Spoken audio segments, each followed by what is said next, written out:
video pretende ser una guía para poder encontrar la función inversa. La función inversa se denota como f menos 1 de x. Esto quiere decir encontrar la inversa de la función f de x. Para poder encontrar la inversa, primero tenemos que asegurarnos que sea una función biunívoca o una función 1 a 1. ¿Qué es una función 1 a 1? Bueno, una función 1 a 1 es aquella en la que cada uno de los elementos del conjunto llamado dominio asigna un único y diferente valor del conjunto llamado rango. Para poder ejemplificar esto, para poder entender mejor qué es una función biunívoca o una función 1 a 1, vamos a poner un ejemplo.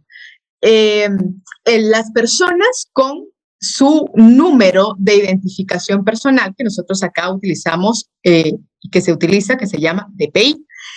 Este número siempre va a ser diferente para cada persona. No van a haber dos personas con un mismo número de identificación personal. Este tipo de funciones se le conoce como función 1 a 1 porque siempre van a tener elementos diferentes asignados al conjunto llamado dominio. Hay funciones que no son 1 a 1, pero podemos restringir su dominio y de esta manera podríamos encontrar la inversa.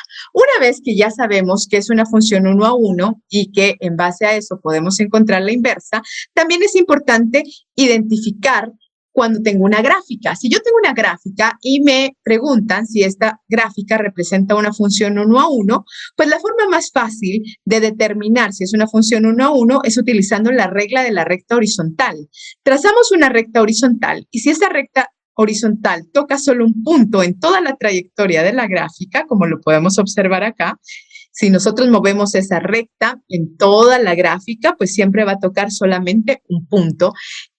Si esto pasa, entonces quiere decir que es una función 1 a 1.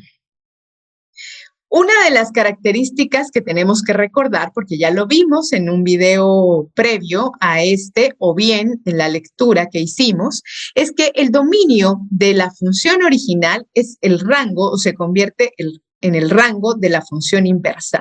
Y el rango de la función original es el dominio de la función inversa. Entonces, lo que hacemos básicamente es cambiar x por y por x. Es decir, si yo en la función original tengo el punto menos 3,0 en la función original, ese mismo punto lo vamos a tener en la inversa, solo que se invierte. En lugar de tener menos 3,0, ahora vamos a tener 0,3.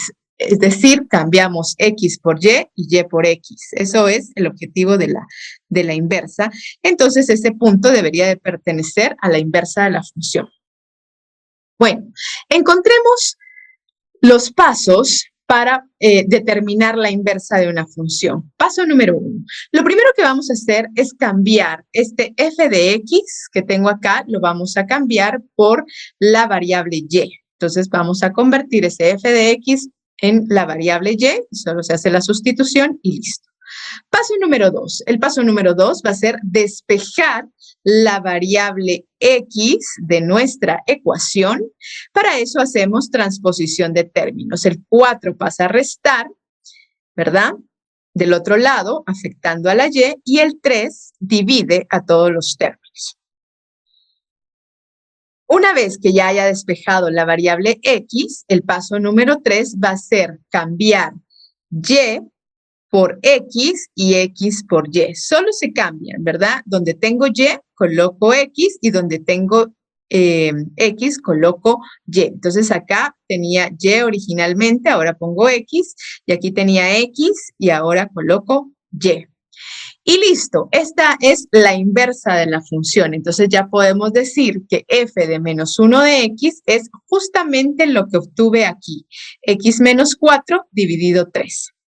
Es importante comprobar siempre si la función inversa que acabo de encontrar realmente corresponde a la inversa de la función original utilizando la composición.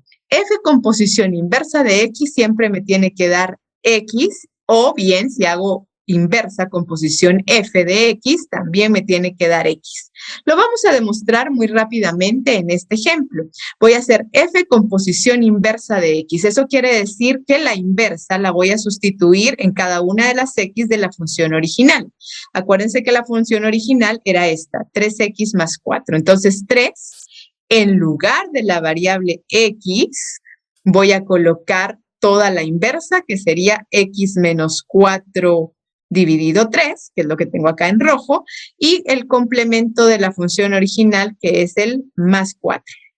Bien, entonces observemos que este 3 se puede cancelar con este 3, y nos quedaría solo x menos 4 más 4, y el 4 también se cancela con este menos 4, ¿verdad? Se operan términos semejantes. Y finalmente, entonces solo me queda x, comprobado que la inversa que encontré está correcta. Bien, veamos otro ejemplo. Bueno, pero antes de pasar a nuestro siguiente ejemplo, podemos acá observar la gráfica de mi función original, que es la que está en azul del ejemplo anterior, y la inversa, la gráfica de la inversa que encontramos. Observemos que el punto 0,4 es el punto de la original y por lo tanto este punto que es 0,4 debería de ser 4,0 en la función inversa porque se invierten los valores de x y de y. De esta manera podríamos ir buscando todos los puntos y ver que al darles la vuelta obtengo la gráfica de la inversa, ¿verdad? Bien, ahora sí pasemos a nuestro segundo ejemplo. Vamos a encontrar la inversa de esta función. Paso número 1, en lugar de f de x colocamos y. Paso número 2, vamos a despejar x. Para despejar x en este ejemplo, lo que voy a hacer es pasar este denominador del otro lado a multiplicar a la variable y. De esta manera. Y voy a hacer distribución de términos. La y va a multiplicar a cada uno de estos términos, así que me va a quedar y por x más 3y. El objetivo acá, en el paso número 2, va a ser despejar la variable x. Así que voy a hacer transposición de términos para dejar la x de un lado de la ecuación. Entonces, tengo 3y acá, este yx pasa del otro lado a restar, junto con la otra x, para dejar todas las x de un lado. Y para poder despejar la x, la forma más fácil es, ya que tengo todas las x de un lado, sacar factor común. El factor común de estos dos términos va a ser x, que es el término que se repite, así que me va a quedar 1 menos y a la hora de sacar factor común. Finalmente, entonces puedo pasar a dividir este término que está afectando a la x del otro lado de la ecuación. Entonces me va a quedar 3y dividido 1 menos y. Una vez que ya haya despejado la variable x, pues voy a pasar al paso número 3, que es cambiar la variable y la cambio por x y la variable x la cambio por y, de esta manera. Y una vez terminado este paso, pues ya tenemos la inversa de la función. Esa es la inversa de esta función racional, que es una función 1 a 1, por eso podemos encontrar la inversa, y este es nuestro resultado, ¿verdad? La comprobación la pueden ustedes hacer utilizando la función composición, ¿verdad? Pero eso pues se los dejo ahí de tarea para que lo puedan comprobar.